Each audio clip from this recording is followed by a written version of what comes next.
कुनै कुनै मान्छे यस्तो हुने गर्छ, आफ्नो बनाउनलाई लाखौं कोसिस गर्नुस्, ऊ साबित गरेरै छाड्छ ऊ पराई नै हो भनेर।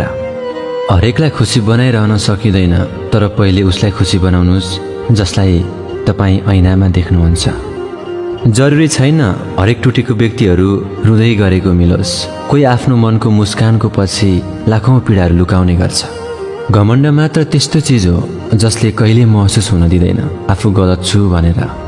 तपाईलाई चाहने व्यक्तिले त हर किसिमको कुरा बताउने गर्छ, तर धोका दिने व्यक्तिले तपाईलाई राम्रो लाग्ने कुरा मात्र बताउँछ।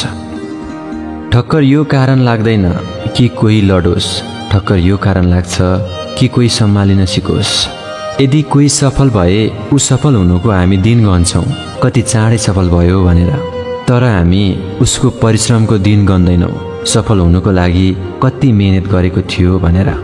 बाहिरदेखि राम्रो देखिने हरेक कुरामा राम्रो हुन्छ भन्ने नि हुँदैन। अक्सर मिठो खोज्ने जिब्रोले नै तितो बोल्ने गर्छ। हाम्रो खराब दिन फिल्टरको काम गर्ने गर्छ, जसले आफ्नो र पराई छुट्याइदिन्छ। तपाईलाई चाहने व्यक्तिले तपाईलाई नराम्रो बोल्न सक्छ, तर नराम्रो कहिले गर्न सक्दैन, किनकि उसको गालीमा तपाईप्रति चिन्ता र स्नेह मिसिएको हुन्छ। सम्पत्तिको धनी त सामान्य गरी खोजे पनि मिल्छ, तर मनको धनी भगवानले खास मान्छेलाई मात्र बनाएको हुन्छ। यो दुनियाँ पनि अजीबको हुने गर्छ। यदि हामीसँग कोही नभए हाँसिदिन्छ, यदि हामीसँग सबथोक भए जल्न सुरु गर्छ। कोसिस गरिरहनुहोस्, सोच दृढ राख्नुहोस्, विश्वास आफूमाथि गर्न सिक्नुहोस्। सफलता तपाईको पाउ पर्नेछ। कहिलेकाहीँ सम्बन्धको मतलब त्यो व्यक्तिहरूले बुझाइदिन्छ जोसँग हाम्रो केही नाता नै हुँदैन। पछिको बारेमा सोचेर दुखी हुनुभन्दा पहिले वर्तमानलाई राम्रो बनाउनुहोस्, भविष्य आफै राम्रो हुनेछ। किनकि भन्छ नि, कर्म गरे फल अवश्य मिल्छ। रिसले मान्छेलाई मात्र दुई चिज दिन्छ, एक नोक्सानी, अर्को पश्चाताप। फलामलाई खिया र मान्छेलाई घमण्ड, यी दुईलाई नष्ट गर्न यिनै काफी हुन्छ। बिरुवा रोपेर मात्र फलको आश गर्नु र परिश्रम बिना भाग्यमाथि आश गर्नु एकै हो। बिरुवा सुकेर जान्छ, जिन्दगी आशै आशमा बित्छ। यति सुन्दरताको मापन कपडा र अनुहार हेरेर गरिन्थ्यो भने कपडा पसलेको पुतलाहरू कमको हुँदैन। त्यसैले बाहिरीबाट होइन, भित्री मनैदेखि हुनुहोस्। अन्धालाई ऐना र मूर्खलाई उपदेश कहिले नदिनु, किनकि हुनु र नहुनुमा उनीहरूलाई केही फरक पर्दैन।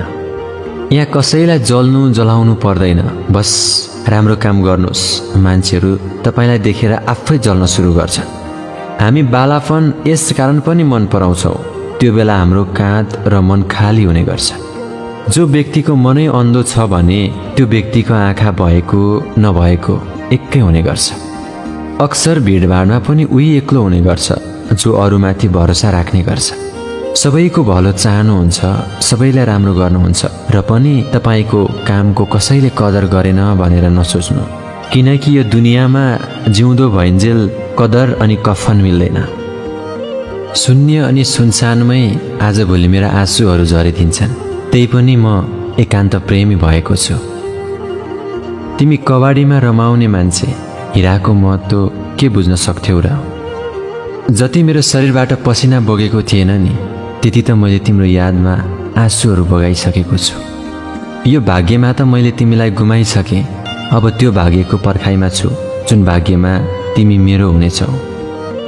सुखमा थियौ, दुःखमा हरायो, अब हुन्छ भने मेरो मलामी मलाई साथ देऊ न है। बस यही सोचेर खुसी भएँ। एउटा साँझ ढल्यो, एक दिन फेरि जिउँदैछु। गजबको प्रेम तिमीसँगै भयो अनि गजबको अनुभव पनि तिमीबाट नै मिल्यो। अब फर्केर तिमी नआउनु है माया, किनकि म पनि गइसकेको छु कहिले नफर्किने गरी। मलाई समय जस्तै बनिदिने मन छ, जसले मलाई कदर गर्दैन उसलाई दोस्रो पटक मिल्न नसक्ने।